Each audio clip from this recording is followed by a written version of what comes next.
Akashvani Adilabad 100.2 FM మనస్సు నిండా. రాజేశ్వర్ గారు నమస్కారం. నమస్కారం అండి. ప్రతి ఏడాదిలాగే ఈ సంవత్సరం కూడా ఓటరు నమోదు కార్యక్రమం దేశవ్యాప్తంగా జరుగుతున్నట్టే మన జిల్లాలో కూడా అమలు చేస్తున్నారు కదా.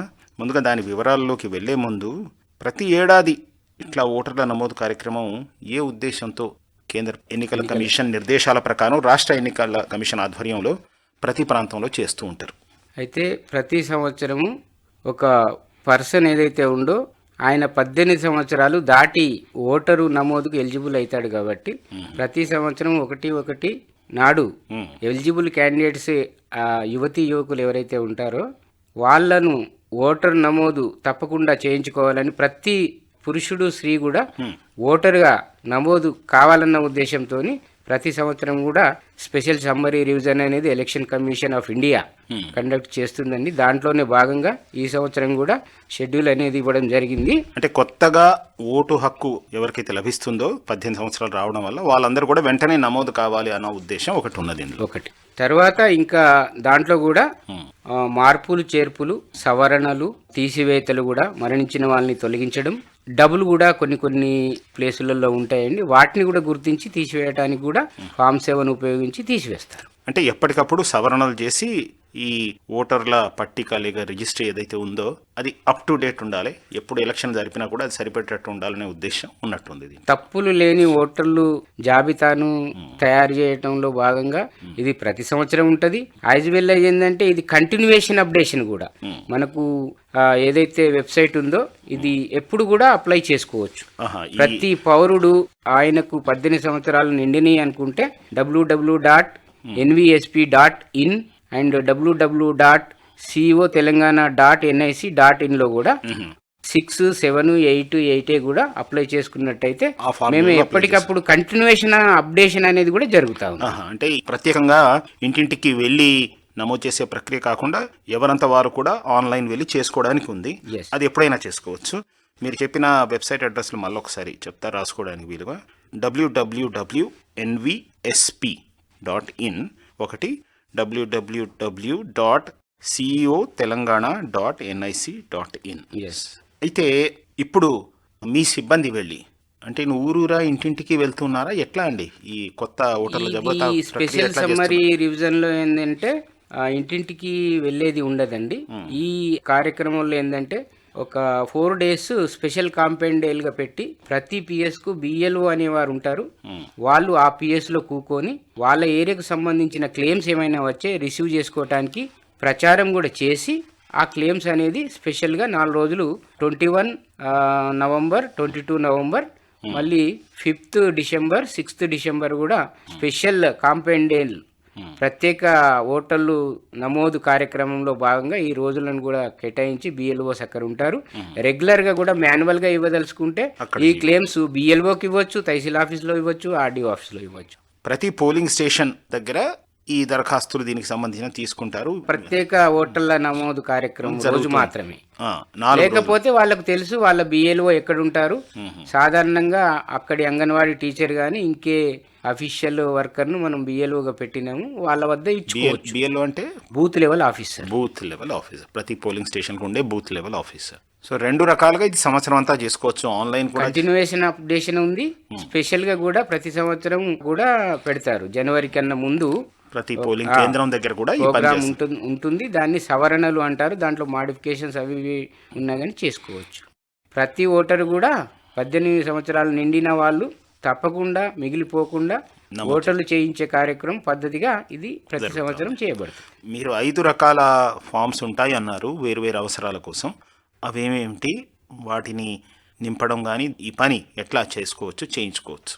ఫామ్స్ 6, 6A, 7, 8, 8A అని ఉంటాయండి ఫామ్స్. 5 రకాలుగా 5 రకాలుగా దాంట్లో 6 ఏదైతే ఉందో 1/1/21 నాటికి 18 సంవత్సరాలు నిండిన వాళ్ళు ఫిలప్ చేయొచ్చు. రాబోయే సంవత్సరం జనవరి నాటికి మనకు వయసు నిండినట్టయితే ఇప్పుడే అప్లై చేసుకోవచ్చు, ముందరే చేసుకోవచ్చు. ఎస్, అది 31/12/2002 లోపల డేట్ ఆఫ్ బర్త్ ఉండి ఉన్న వాళ్ళు ఎలిజిబుల్ అవుతారు. ఈ సంవత్సరానికి వాళ్ళు అప్లై చేసుకోవచ్చు. కొత్త ఓటర్లు అంటారు వీళ్ళని. తర్వాత ఎక్కడి నుంచి అయినా దూర ప్రదేశాల నుంచి వేరే కాన్స్టిట్యున్సీ నుంచి ఇక్కడ మైగ్రేట్ అయ్యి షిఫ్ట్ అయిన వాళ్ళు కూడా ఈ ఫామ్స్ను ఉపయోగించుకోవచ్చు. తర్వాత 6 ఏదైతే ఉందో ఈ బయటి దేశాలు ఎన్ఆర్ఐస్ అంటారు, బయటి దేశాల్లో ఉండి ఇక్కడ ఓటు హక్కు కావాలనుకున్న వారు వాళ్ళ పత్రాలు వాళ్ళ ఫ్యామిలీ మెంబర్స్ ద్వారా పంపించి ఆన్లైన్లో అప్లై చేసుకున్నట్టయితే ఆ డాక్యుమెంట్స్ ఆధారంగా మళ్ళీ ఎంక్వైరీ చేసి వాళ్ళు నిజంగా ఇక్కడి పౌరులే అక్కడ ఉంటున్నారు అని వాళ్ళ పాస్పోర్ట్ ఆధారంగా వాళ్ళను ఎన్రోల్ చేసి వాళ్ళను మనం నమోదు చేస్తాం. ఓటు హక్కు కూడా వాళ్ళు వినియోగించుకోవచ్చు. ప్రాక్సీ ఓటర్స్ అంటారు, వాళ్ళ తరఫున వేరే వాళ్ళని పంపించి కూడా వాళ్ళు ఓటు వేయించుకోవచ్చు. తర్వాత 7 ఏదైతే ఉందో చనిపోయిన వారు ఉంటే ఇది ఆక్షేపణ అంటే అభ్యంతరం. డబుల్ ఓటర్ ఉన్నా కానీ చనిపోయినా కానీ తీసివేయటానికి ఉపయోగించే ఫామ్. ఇక్కడ ఉండకుండా వేరే ప్రాంతంలో ఉంటున్న వాళ్ళ పేర్లు కూడా తీసేయవచ్చు కదా. ఇక్కడ నివాసం ఉంటున్న వాటికి మాత్రమే ఓటర్ లిస్టులో ఎలిజిబిలిటీ. 2 ప్లేసులలో ఉండటానికి వీలు లేదండి.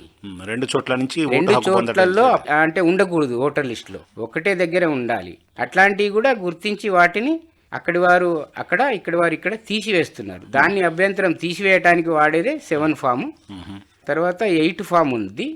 8 ఏదైతే ఉందో ఓటర్ల లిస్టులో కొన్ని కరెక్షన్స్ తప్పులు ఏమన్నా నమోదై ఉంటే వాటిని సరి చేసుకోవటానికి 8 ఫామ్ అనేది వాడతాము. అంటే వివరాలు అన్నమాట. వివరాలు, పేరు కానీ, ఇంటి పేరు కానీ, వయస్సు కానీ, ఇంకేమైనా ఇంటి నంబర్ కానీ, ఏం తప్పులు ఉన్నా కానీ, ఫోటో తప్పుపడినా, ఫోటో మనకు బాగులేదు, మంచి ఫోటో కనిపించే ఫోటో కూడా మనం చేంజ్ చేసుకోవాలనుకున్నా కానీ 8 ఫాము నింపి ఫిల్అప్ చేసి చేసుకోవచ్చు, మార్పించుకోవచ్చు. ఎస్. తర్వాత 8A ఏదైతే ఉందో విత్ ఇన్ ది కాన్స్టిట్యున్సీ ఒక పిఎస్ నుంచి ఒక పిఎస్కు మార్పు అన్నమాట. కాన్స్టిట్యుయెన్సీ అంటే అసెంబ్లీ నియోజకవర్గంలో ఒక పిఎస్ నుంచి ఒక పిఎస్కు మార్పు కోసం. సపోజ్ ఏంటంటే ఒక అమ్మాయికి పెళ్ళయి అదే కాన్స్టిట్యున్సీలో వేరే గ్రామానికి ఇచ్చినారనుకోండి, ఆ పోలింగ్ స్టేషన్ నుంచి ఈ పోలింగ్ స్టేషన్ పైన మార్పు కోసం అక్కడి వివరాలు నమోదు చేస్తూ ఇక్కడ చేర్చండి అని ఇచ్చేదే 8A. పోలింగ్ బూత్ మార్పు కోసం కూడా అడగవచ్చు మనం. 8Aలో అడుగుతాం. అయితే ఈ దరఖాస్తులు ఇప్పుడు మీరు చెప్పిన తేదీల్లో పోలింగ్ స్టేషన్లో అవసరం ఉన్న వాళ్ళు దాన్ని బట్టి అక్కడికి వచ్చి ఆ దరఖాస్తు నింపించవచ్చు. ఎవరి గురించైనా అభ్యంతరం ఉంటే అది కూడా తెలపవచ్చు కదా, అది కూడా తెలపవచ్చు. అన్ని రకాల క్లెయిమ్స్ అంటే అభ్యంతరాలు, వాళ్ళ అప్లికేషన్స్ అన్ని రకాలుగా ఇప్పుడు చెప్పిన అప్లికేషన్స్ అన్ని కూడా తీసుకోబడతాయి. వాటిని అప్డేట్ చేస్తారు వెబ్సైట్లో. ఇప్పుడు ఏ తేదీల్లో చేస్తున్నారో దాని గురించి ఇంతకు ముందు కూడా చెప్పారు, ఆ తేదీలు మళ్ళీ ఒకసారి చెప్పరా? స్పెషల్ కాంపెయిన్ డేలు 21/11, 22/11 అనేది అయిపోయినాయి. 5/12, 6/12లో స్పెషల్ కాంపెయిన్ డేస్ ఉన్నాయి. మన జిల్లాలో ప్రతి పోలింగ్ స్టేషన్లో బిఎల్ఓస్ ఉంటారా అన్నాడు. 1/1/21 నాటికి 18 సంవత్సరాలు నిండిన ప్రతి అమ్మాయి అబ్బాయి కూడా క్లెయిమ్స్ వాళ్ళు ఈ రోజులలో ఇచ్చుకోవచ్చు. లేకపోయినా 15/12/2020 వరకు ఈ క్లెయిమ్స్ అండ్ ఆబ్జెక్షన్స్ అంటే తీసుకోవటానికి ఆఖరు తేదీ అన్నమాట. ఆ లోపల మనం ఆన్లైన్ చేసుకోవచ్చు, లేకపోతే మాన్యువల్ అప్లికేషన్స్ కూడా booth level officer, tahsil office, RDO ఆఫీసర్లలో కూడా ఇచ్చుకోవచ్చు. బాగుంది. అందరూ ఈ అవకాశాన్ని వినియోగించి తమ పేర్లు అందులో లేకపోతే ఓటర్ల లిస్టులో చేర్పించుకోవచ్చు. దాని గురించి ఇప్పుడు ఆర్డీఓ గారు చెప్పినట్టుగా ఏమైనా మార్పులు కావాలంటే అవి కూడా చేయించుకోవచ్చును. ఈ మార్పుల గురించిన లేక కొత్తగా చేర్చాల్సిన విషయాల గురించిన సమాచారం అంతా తీసుకున్న తర్వాత వీటన్నిటినీ ఓటర్ల జాబితాలో ఎప్పుడు చేరుస్తారు మీరు? ఏ తేదీలోగా చేర్చాలి? జాబితాలో 5/1/2021 వరకు ఇవన్నీ క్లెయిమ్స్ ఏవైతే వచ్చినాయో మేము పరిశీలించి వాటిని కరెక్ట్ ఉంటే అప్లోడ్ చేస్తాం. దాంట్లో ఒకవేళ తప్పున్నట్టయితే రిజెక్ట్ చేస్తాం కారణాలు తెలుపుకుంటూ. ఇదంతా 5/1 వరకు కంప్లీట్ అవుతుందండి. తర్వాత ఫైనల్ పబ్లికేషన్ అనేది ఇవన్నీ అప్డేట్ చేసి తుది జాబితా 15/1/2021కి పబ్లిష్ చేస్తాం. అంటే జనవరి 15కి కొత్త ఓటర్ల జాబితా వచ్చేస్తుంది. కొత్తగా ఓటు హక్కు పొందిన వాళ్ళందరూ అందులో కనిపిస్తారు, నమోదు చేసుకోవాలి అంతే. బాగుంది. ఇంత ప్రయత్నంతో దేశవ్యాప్తంగా కూడా కొత్త ఓటర్లను నమోదు చేసుకోవడానికి, తర్వాత ఓటర్ల పట్టికలో ఎటువంటి తప్పులు ఉండకుండా అవి సవరింపబడడానికి ప్రయత్నం జరుగుతుంది కదా.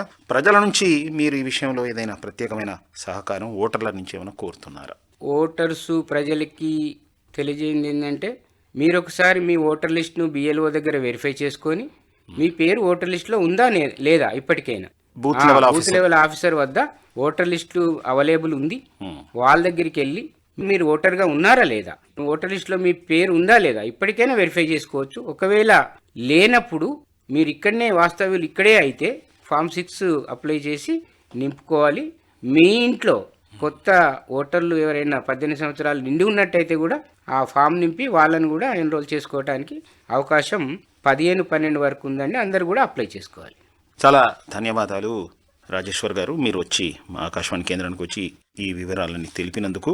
ప్రజాస్వామ్యానికి ఆధారం ఎన్నికలు కాబట్టి ఓటర్ల పట్టిక అనేది సరిగ్గా ఉండడం, అర్హత ఉన్న వాళ్ళందరూ కూడా అందులో నమోదై ఉండడం, అర్హత లేని వాళ్లను లేక మరణించిన వాళ్ళను, చోటు మారిన వాళ్ళను కూడా అందులోంచి తొలగించడం అనేది చాలా ముఖ్యమైన విషయం. మీరు చెప్పిన 2 వెబ్సైట్ల చిరునామాలు మళ్ళీ చెప్తున్నాను. అంటే ఈ తేదీలు మీరు చెప్పిన 5-6 డిసెంబర్ అనే తేదీలే కాకుండా ఏడాది పొడుగు కూడా ఈ కార్యక్రమం చేసుకోవచ్చు. ఆర్ మీ కార్యాలయాలకు వచ్చి కూడా చేసుకోవచ్చు. www.nvsp.in, ceotelangana.nic.in ఈ 2 వెబ్సైట్ల ద్వారా కూడా ఇంటి దగ్గరే ఉండి కొత్త విషయాలు నమోదు చేయడం కానీ, కొత్త ఓటర్లు నమోదు చేసుకోవడం కానీ, అభ్యంతరాలు తెలపడం కానీ చేసుకోవచ్చు. చాలా ధన్యవాదాలు రాజేశ్వర్ గారు. నమస్కారం. నమస్కారం, ధన్యవాదాలు. ఆకాశవాణి ఆదిలాబాద్ 100.2 FM మనసు నిండా.